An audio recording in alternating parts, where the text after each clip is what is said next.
السلام علیکم۔ آج آپ سے ہم پہلے تو ایک اہم اعلان ہم کر دیں اور اس کے بعد ہم ایشو کی طرف جا رہے ہیں۔ ساتھیوں کے مشورے پہ میں نے اس اپنے چینل کا نام آپ کے لیے آسان فہم رکھ دیا ہے، اور یہ نام ہے آسان قانون، یعنی easy law. Having said this, ہم آپ کو یہ بتانے جا رہے ہیں کہ ہم نے انشورنس کے حوالے سے آپ کو آگاہی دی، کہاں کہاں وکیل کی ضرورت نہیں ہوتی ہم نے آپ کو بتایا، اور اس کے مزید ہم نے کچھ پروگرامز کرنے تھے، لیکن مین وائل ہمارے کچھ رفقائے کار نے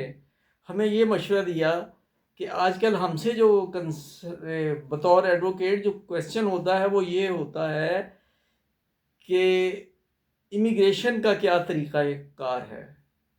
اور اس امیگریشن کے طریقہ کار میں عموماً پڑھے لکھے نوجوان خصوصی طور پر یہ سوال کرتے ہیں،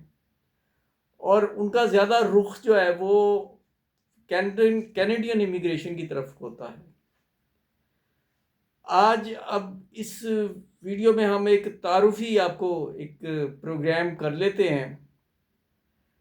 یہاں یہ بتانا بہت ضروری ہے کہ کینیڈا کی امیگریشن کے قوانین میں پہلے کی نسبت بہت سی تبدیلیاں آئی ہیں۔ پہلے کیا تھا، مختصراً بتا دوں کہ 67 فیکٹرز کرائٹیریا، مختلف فیکٹرز تھے، 67 پوائنٹس کم از کم لینا ہوتے تھے، اور اس میں آپ کی عمر، تعلیم،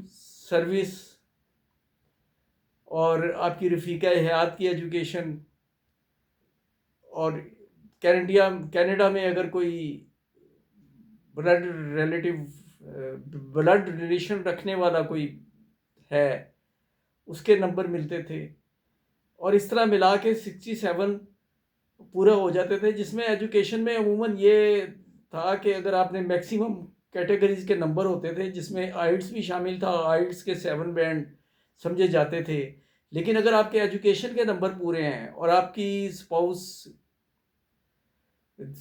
کوالیفائڈ ہے، ماسٹر ڈگری ہولڈر ہے، تو پھر آپ 67 میں پہنچ جاتے تھے اور آکوپیشن کے مطابق آپ کو امیگریشن مل جاتی تھی۔ لیکن اب ایسا نہیں ہے، 67 کے پوائنٹس لینے کے باوجود اب مقابلہ بہت زیادہ ہو گیا ہے۔ اب اس کی نوعیت اور حیثیت کمپیٹیٹو ہو چکی ہے، اور اس کے لیے اب آپ کو مقابلہ کرنا پڑتا ہے، یعنی اس میں جو بیسک کوالیفیکیشن ہوتی ہے وہ تو ہے ہی،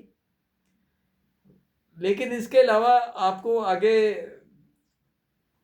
مقابلہ کرنا ہوتا ہے اپنے جو امیگریشن کے دوسرے لوگ۔ اس میں نئی نئی جو ہے وہ اصطلاحات بھی آ گئی ہیں۔ پہلے تو سمپل آپ کو بتایا کہ یہ تھا، اب ایکسپریس انٹری انٹروڈیوس کرا دی گئی ہے،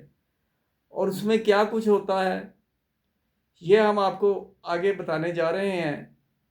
لیکن ہم سے یہ سوال بہت کیا جاتا ہے، بلکہ کچھ ہمارے،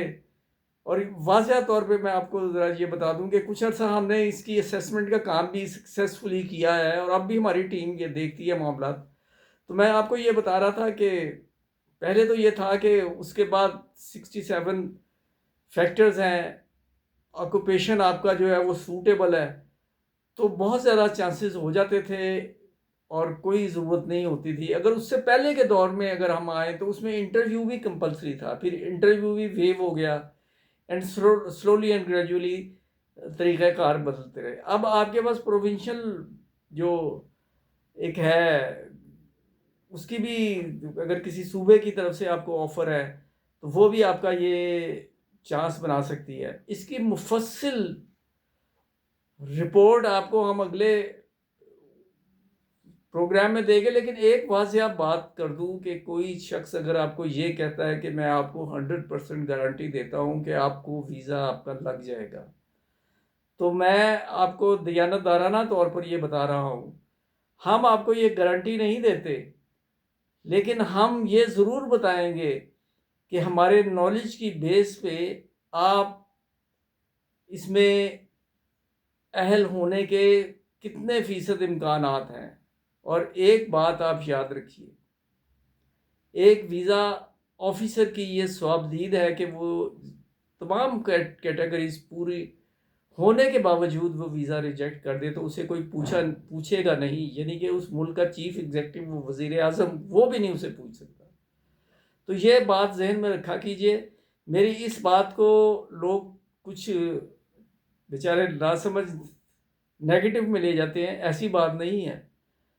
ہم آپ کو صرف جو ایجنٹس ہیں یا آپ سے پیسہ بٹورنے والے ہیں، ہم آپ کو ان سے خبردار کرتے ہیں اور انشاءاللہ العزیز کرتے رہیں گے۔ تو نئے قانون کے مطابق، ایکسپریس انٹری کے مطابق آپ کو مفصل پروگرام ہم اگلے اس میں بتائیں گے۔ لیکن سوال یہ پیدا ہوتا ہے کہ آخر کینیڈا ہی کیوں؟ تو کینیڈا جو ہے وہ بہت زیادہ معاشی تحفظ دینے والا ملک ہے۔ لوگ کینیڈا کا ویزا بیسیکلی نہیں مانگ رہے، بلکہ پاکستان کے مخصوص حالات کی وجہ سے جائے امام مانگ رہے ہیں کہ کہاں ہم لیگلی رہیں تو ہم ٹھیک رہیں گے۔ اس کے علاوہ اسٹوڈنٹس کے حوالے سے بھی وہ ہے، یہ اتنا ہماگیر ہے کہ ایک دو پروگرام یہ لے گا، اس کے بعد پھر ہم آپ کے لیے یہ کوشش بھی جاری رکھیں گے عام ویورز کے لیے کہ کہاں اپنے بغیر وکیل کے کیا کیا آپ کر سکتے ہیں، اور ہم آسانیاں پیدا کرنے کے لیے یہ چینل شروع کیا ہے آپ کے لیے۔ تو آپ سبسکرائب کریں، بیل آئیکن کو کلک کریں، اور کوئی سوال ہو تو کمنٹس میں ضرور مانگیں۔ Thank you and keep up watching easy law. اللہ حافظ۔